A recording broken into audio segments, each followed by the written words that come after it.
Apart from all the digital tools and systems we use, if you're looking to improve your productivity, what you actually need is to better understand human behavior, the ways we trick ourselves into feeling productive, and the common traps we fall into over and over again.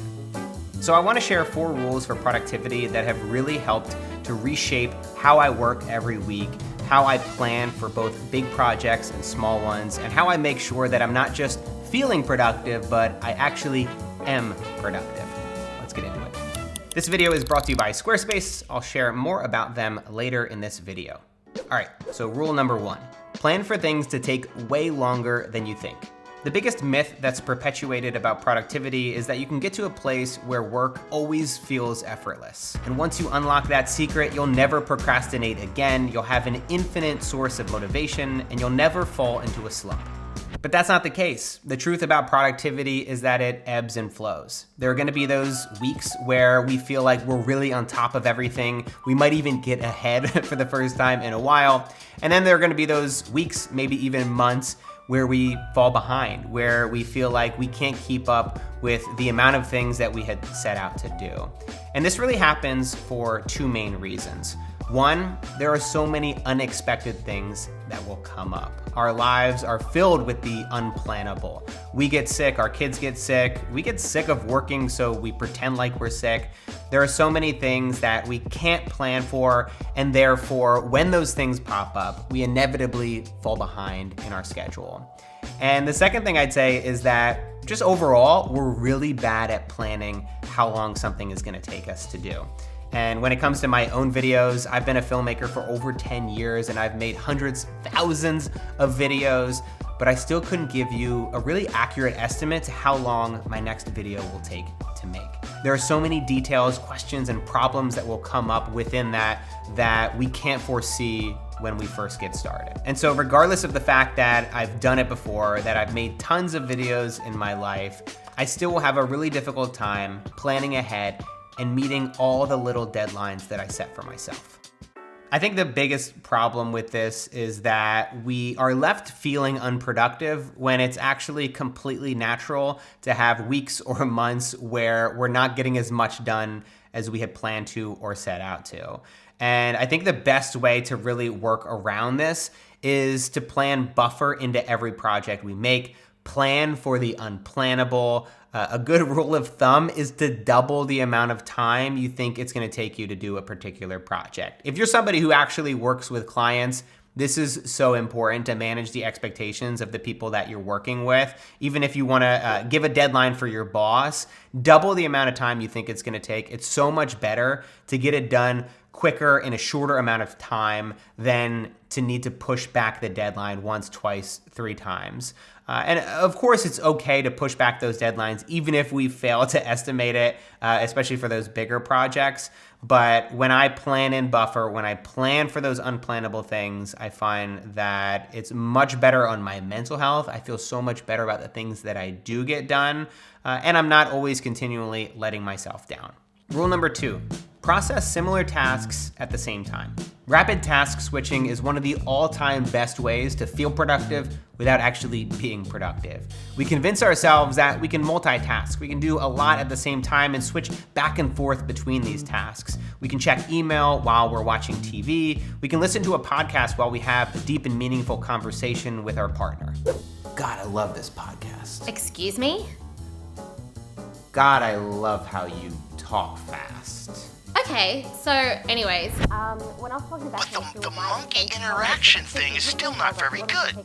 But this approach to work only splinters our attention and affects how much we can actually get done and how much focus we can have on any individual project. Instead, when we focus on one task at a time and then batch all those tasks together at the same time each week, we can fly through them with much more ease. You might even choose to bucket your weekly tasks into categories like communication, creation, and maintenance. Communication would be things like phone calls, video chats, and presentations. Creation would include things like writing, painting, and photography. And maintenance would include things like emails, taxes, chores, and polishing your frame photo of the rock. The hidden power behind this approach to scheduling our days is the fact that different tasks require different types of energy. And so A phone call is very different from writing an email. And so if I choose to schedule, say, 5 phone calls on Monday morning, back to back to back, then I can get warmed up. So that first phone call, I might feel a little bit tongue-tied. I might not be really great at communicating my ideas.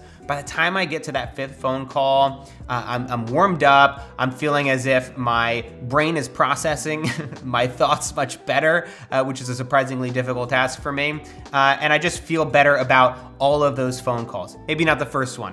Maybe that first one was just a warm up. And I think this obviously goes for everything else. So writing emails, responding to people, getting into that mindset where you're writing, getting into this mindset where you're editing a video or doing photography, something creative, making sure that you're conserving your energy and you're really using it in the right way at the right time. Rule number 3, increase uninterrupted work hours. We've got meetings to plan meetings, open office floor plans, constant interruptions, water cooler conversations. Is that a thing? Do people still do water cooler chats? That seems like something from the 80s. I've never had a job, if you can't tell. But regardless, whether you're working from an office or working from home, I'd say actually, especially if you're working from home and have roommates, a wife, a partner, there are gonna be so many interruptions, none greater than the people around you. Hey, Matt. Hey, Matt. What you doing? Oh my God, this is crazy. Yes, I tried the whole organic thing, but what I found out was that my vagina just doesn't take well to organic tampons, so... What's red tube? Oh my God, no, this is actually crazy. Is this annoying? Yes. Okay, I'm gonna be fair here. It's definitely not Natalie that's the only person that does this.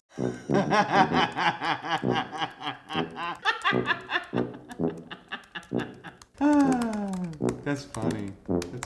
What's funny? Nothing. So ever since we moved into this apartment in early January, Nat and I have been working together in this room right here. Like literally, like Nat would like sit on the floor in the corner. I don't know why she chose to work on the floor. I guess she was just more comfortable that way. I'd be here at this desk. This is like everything. That's the kitchen, the living room. There's a bedroom down the hall there, but that's literally it. It's a tiny apartment to live and to work from with 2 people. And so we found ourselves constantly talking about work, constantly interrupting each other, never finding a time to switch off. And that was actually like a really big detriment to our own productivity because we never got a chance to rest. And so us working together from this space together affected our productivity. It affected our relationship in a negative way. And it wasn't until Natalie decided to get a co-working space just a couple weeks ago that we realized what a big problem it was, because all of a sudden we felt so much more free. We felt so much more productive. There's a huge difference between work hours and uninterrupted work hours. You need to make as much time in your week for deep work as you can. You might choose to proactively block out this time on your calendar each week, especially if other people have access to your availabilities. I've got one more rule to get to before I wrap this video up, but before I do, this video is brought to you by Squarespace. Squarespace has been a partner on this channel all year, and I've chosen to include them as a sponsor because I truly get value from their platform and I have been using them for years. Why do I use Squarespace? Good question. Their website builder is super intuitive and easy to use. You can select from a range of beautiful templates, plug in your message, and publish your site in no time. You can easily add whatever call to action you need. For me, that's my social media accounts and my email sign-up form. And you can buy your domains and set up your G Suite email accounts directly in Squarespace. You don't need to stress out about all the technical back-end stuff of building a website and setting up your email servers. You can get right to work and start pushing your ideas out into the world. Go to squarespace.com for a free trial, and when you're ready to launch, go to squarespace.com/MattDiavella to save 10% off your first purchase of a website or domain. From websites and online stores to marketing tools and analytics, Squarespace is the all-in-one platform to build a beautiful online presence and run your business. And finally, rule number 4, don't put off your most difficult tasks. Being productive for the long run is very different from being productive for just a 1-week sprint. When you're trying to be productive week after week, it really requires you to conserve your energy. This is so important. And so when I talk about not putting off your most difficult tasks, I'm not talking about the difficult things from a technical perspective or a problem that needs to be solved.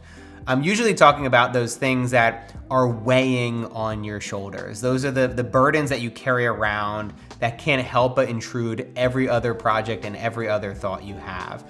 And when it comes down to it, the things that we constantly put off week after week, the most common culprit are difficult conversations. There were many instances early on in my career as a filmmaker where I put off difficult conversations with clients or collaborators because I was worried about what those conversations might lead to. Will I lose the client? Will I let someone down? Will I embarrass myself? But what happens when you put off these difficult tasks, these uncomfortable conversations? It builds up. It continues to build up the longer that you don't resolve it, and it really affects your creativity, what you can bring to each project. If you find yourself in this situation where you're constantly putting things off because you're afraid of that confrontation, ask yourself what would happen if you tackled that problem first, if you did that immediately, if you put it to the top of your to-do list, especially if it's something that can be resolved in 30 minutes or less. So you have a 30-minute conversation, it will be unpleasant, it might be a little bit awkward, but then after that 30 minutes, it lightens up the rest of your week. Suddenly you're able to release the pressure valve and free up your creativity to truly find that focus that you need to be more productive. And so you clicked on this video hoping to feel productive, and I hope that worked. But I also hope that you got a little bit more of a deeper perspective of what it means to be productive and the common traps that we fall into on a regular basis. Now, like I said earlier in this video, I'm no productivity guru. I don't have it all figured out, and I don't think anybody really does. I think people that say that they've got it figured out, they've got the perfect productivity system, and they never slack off, if they say that, then they're absolutely lying. I don't believe them.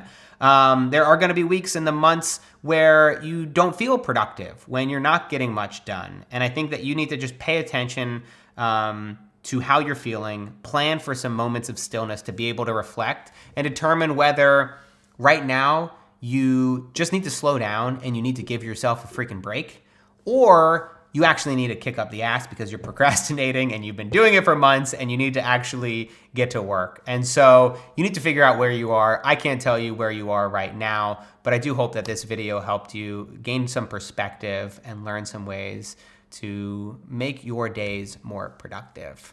I'll see you guys next time. Bye.